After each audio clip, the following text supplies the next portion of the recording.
Hey everybody, welcome to Monday Night Live in Lexington, you guys. I've got three screens going on here. I know you guys on Facebook and Instagram can't hear the intro on YouTube. Maybe one of these days everybody will hop on over to YouTube and you can hear all of the bells and whistles that are going on with that.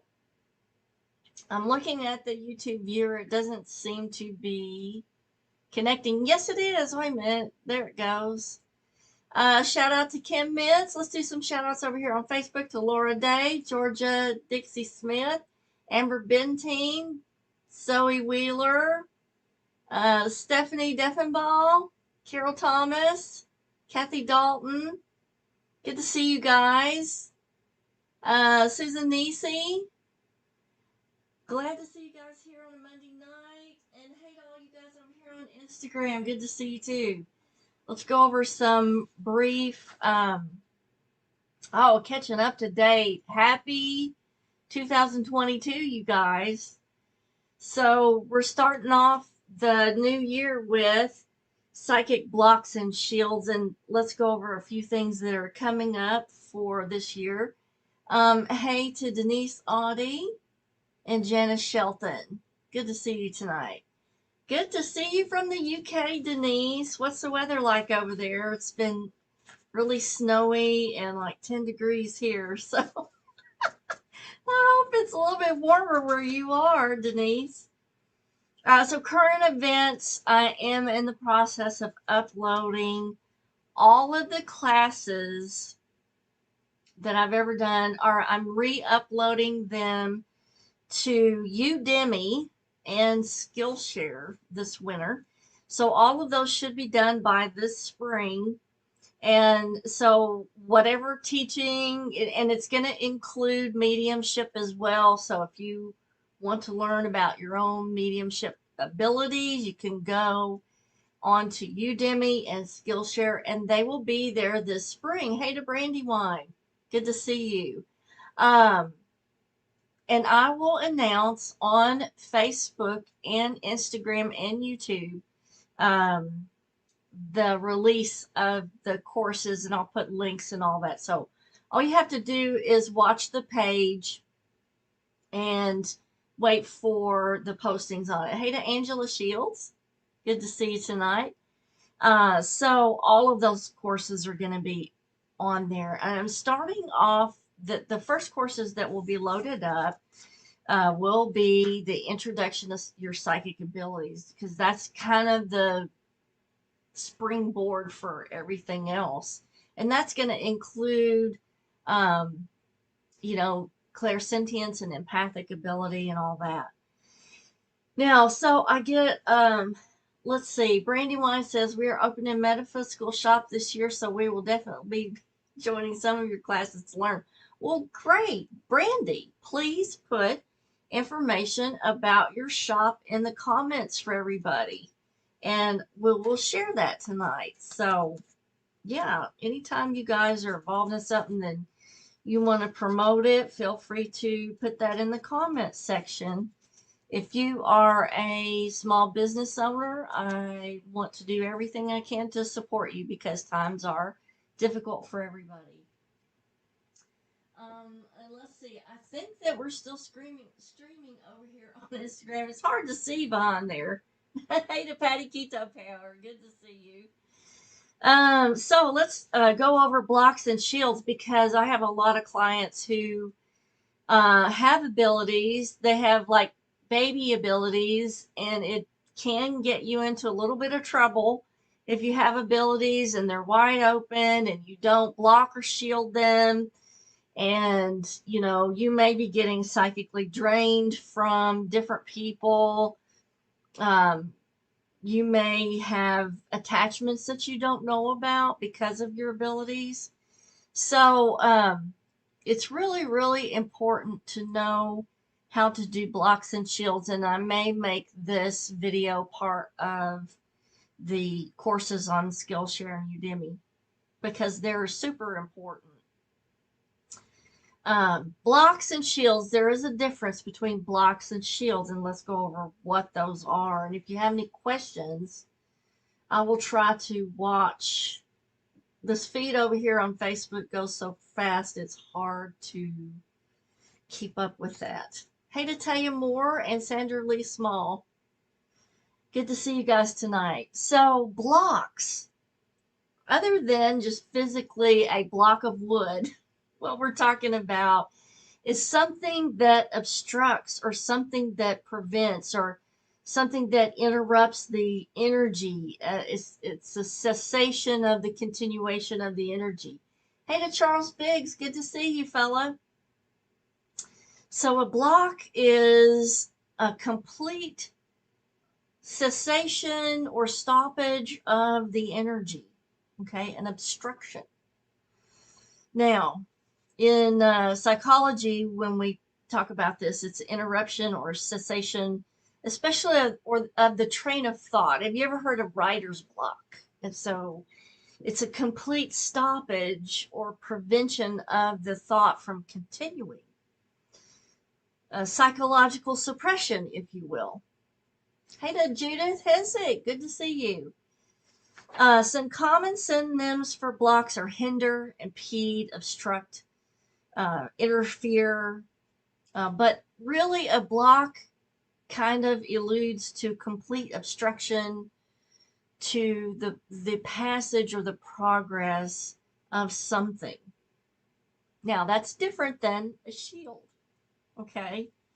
A shield is more like a buffer or an absorber or a safeguard. Some of the synonyms for shield are armor, buffer, safeguard, shelter, absorber, armament.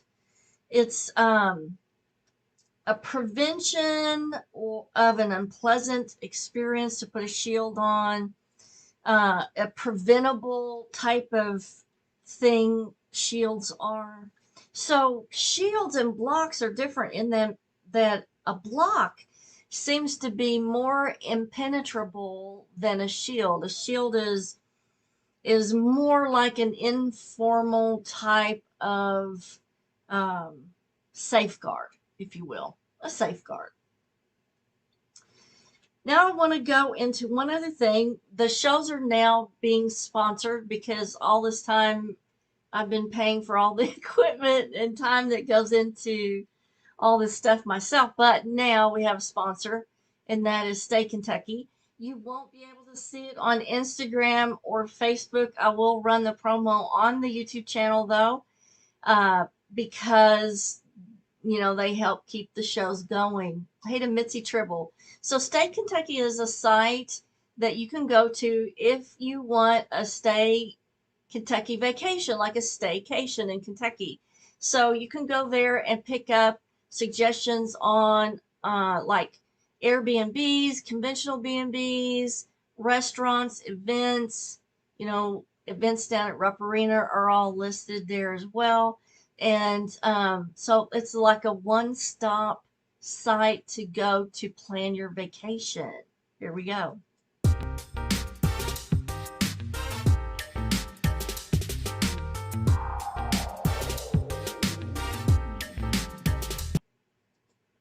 So you just go to staykentucky.com and you can find everything you need for taking a 3-day vacation in Kentucky and enjoying our wonderful restaurants and out of the way little places that are kind of hidden, and kind of local secrets are on there too.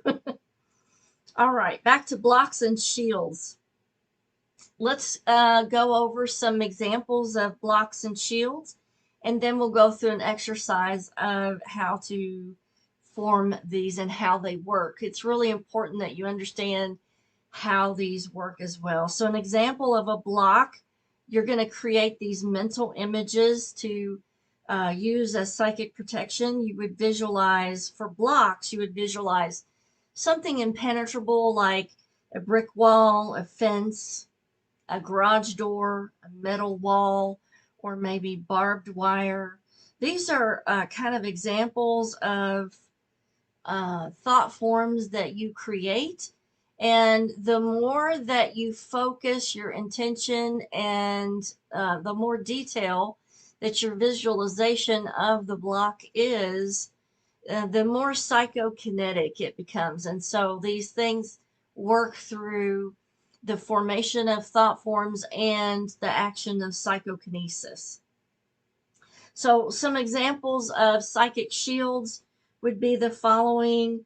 And this was something that I learned like 30 years ago, was the golden bubble. And a lot of people have heard about the golden bubble. That is a shield. It is not completely a block because it's not completely impenetrable. Any kind of light barrier like the golden bubble or a white sphere or an energetic coat or energetic coating, those are examples of shields that are a little bit less impenetrable than a block is. Again, they work through psychokinesis. And psychokinesis is also called telekinesis. And in parapsychology, the action of mind over matter or mind on matter, in which objects are supposedly caused to move or change as a result of mental concentration on them. Mental concentration is the key to forming a block or a shield and giving it some psychokinetic action. So here's how to create your own psychic shield. We're going to go through the steps for this. Now, you're going to employ the same steps for a psychic block, but the psychic block, remember, is more impenetrable than the shield. And so in this action of making the psychic shield, we're doing like a glowing white sphere around the body. So if you were trying to create a psychic block, you're going to go back to those examples of the brick wall, fence, garage door, metal wall, barbed wire, something more solid that would have a greater psychokinetic effect. I hope that makes sense to you. And if you have any questions, I will try to watch for those in all three screens in the comments. Hey, to KYGS Writer over here on Instagram, good to see you. So creating a psychic shield is very similar in the principle to creating a psi ball. If there are people in the audience who've ever dealt with psi energy balls, this is a similar type of exercise in the manipulation of energy to make a psi energy ball using the power of thought form. Okay. As with creating a psi ball, this exercise assumes that you already diligently practice some type of meditation and concentration. So if you haven't done any type of meditation or concentration exercises, you can start with this to begin that, but just know that the more that you practice meditation and concentration exercises, the more effective this exercise is going to be. Okay, so you're going to commence by entering your usual calm personal space. You can sit in a relaxed state in a chair. I wouldn't suggest lying down on the bed because a lot of people will usually drift off to sleep when you do that. So you want to be relaxed, but not totally relaxed, okay? Just some type of physical relaxation so that the concentration is augmented. Close your eyes to begin the exercise, and you're going to start imagining a radiant white sphere of light that leads to the top of your head, and using your concentration, hold the sphere of white light in that position on the top of your head and allow it to encircle just the head area at first, okay? Then you're going to take some time to focus on this concentration of this glowing white light around your head area. And you want to try to focus inward towards the third eye with the light that's glowing right around the head area. You're also at this time going to say a prayer of protection and connect with the infinite at that moment. And that provides a layer of protection because you are opening a psychic center at that point. Again, the more focus and the more concentration about the qualities of the light, and growing the light, actually moving and growing it down to encompass the body. So you're going to then imagine that the sphere of white light gradually expands in size until it encompasses your whole body or your whole being. Now, the more detail that you can concentrate on about this sphere of light, the more it strengthens the thought form and gives it psychokinesis. So I would suggest like focusing on different parts of the body and the fact that they're covered by this white sphere. You know, is the sphere glowing outward? Is it glowing inward? How strong is the light? Even imagining the fibers of this light that encompasses you is a good way to magnify the thought form that we're trying to create. And the more concentrated the effort, the more psychokinetic power that you're going to imbue into the thought form. And you're going to imagine it as with as much realism as you can, to where it almost feels heavy upon your frame, that you can actually feel the weight of the energy encompassing you. So go beyond the visualization into different textures of the weight, or maybe even the temperature of this sphere. And that's going to give it more psychokinetic energy. Again, take some time to solidify the image. It's vibrant, glowing white shell surrounding you.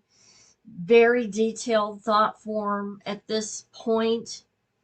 And two, if you want to protect somebody else with this type of energy, what you would do at that point is you would imagine their energy inside the sphere with you.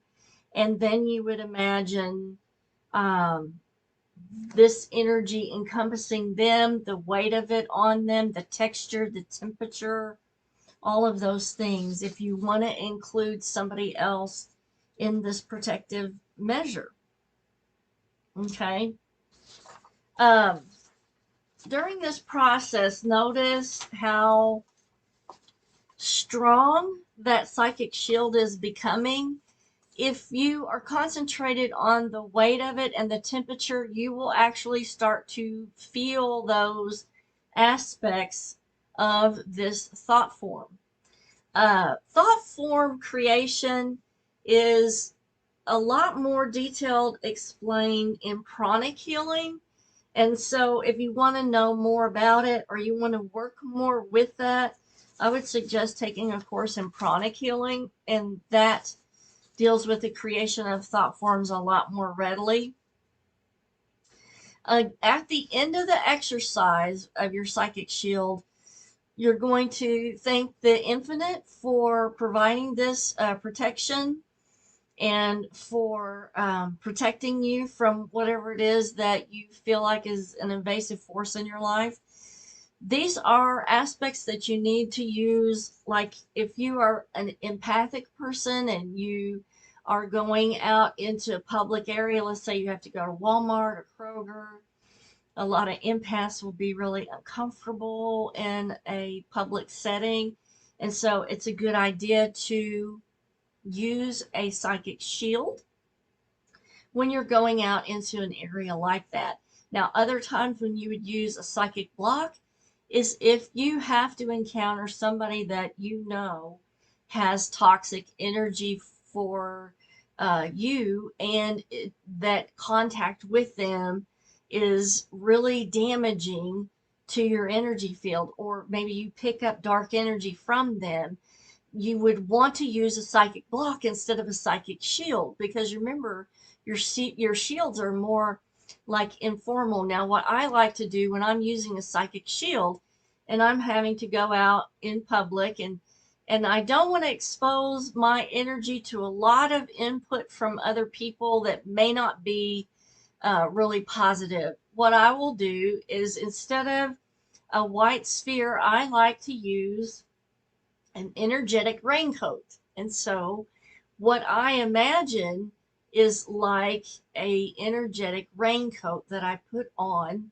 I know the texture of it, I know the color of it, the weight, the temperature, how it makes me feel warm.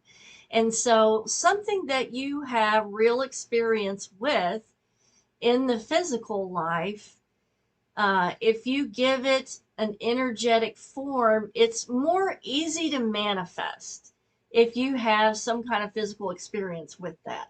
So, like a raincoat is something very easy to imagine the texture, the weight, the temperature. As far as psychic blocks go, um, one of the best things, and I teach this in my course, is to envision a garage door. And we've just about all of us have had experience with opening and closing a garage door.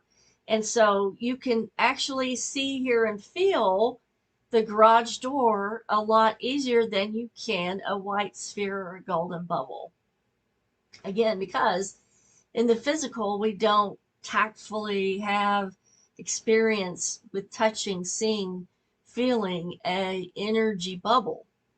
And so in the old days, when I learned the golden bubble block, it didn't really make sense to a logical mind like mine. And so I kind of had to develop other things that represented the physical block so that my mind would be able to use that to create the thought form and manifest through this psychokinesis. Again, when you finish your exercise, you are definitely going to uh, have gratitude and thankfulness for the protection provided by the universe. So, if you can fashion something private or personal for you as a block and a shield, it will go a long way to help you stay more comfortable when you're in a setting that you know you're going to experience negative forces. You know that you might be at risk for picking up an attachment. Let's say you're highly empathic and you have to go to a funeral. That's one of the worst places for an empath to be, as far as picking up maybe an attachment from that location. Hey to Austin ADM on YouTube. So what I would do if I had to go to a funeral these days is I definitely would use a psychic block and not a psychic shield before I go to the funeral home to make sure that I do not let anything attach to me there and follow me home. Now, is that a surefire thing? Nope, because maybe you're tired, maybe you're stressed, maybe your concentration isn't that great, and the effectiveness of your thought form and your concentration is off. And so you may not be really effective at creating that perfect psychic block to protect you. So in that case, you need to know how to do a cleansing. And I guess that needs to be the next show, right? Is how to do a psychic cleansing. Now, if any of you are interested in attachments and how people get attachments and what all is involved with that, and this will only be on Facebook. I will put a link to the video in the comments after the show so that you can go and watch the video on attachments. There are a lot of other videos on my YouTube channel that you might be interested in, and I urge you to go and binge watch the Monday Night Live playlist. Um, and the playlist includes all kinds of things. There's a 5-part series on shadow people that was really interesting that we did. There's a video on why are the dead still here. There's video on don't buy a haunted house, aspects to look to make sure that you don't spend a whole lot of money and you're stuck with a place you can't live. And there's just all kinds of really good shows on there for you. And I will see you next Monday. And I hope you guys have a really great week. Kisses from Kentucky. And I will see you guys next week. Later.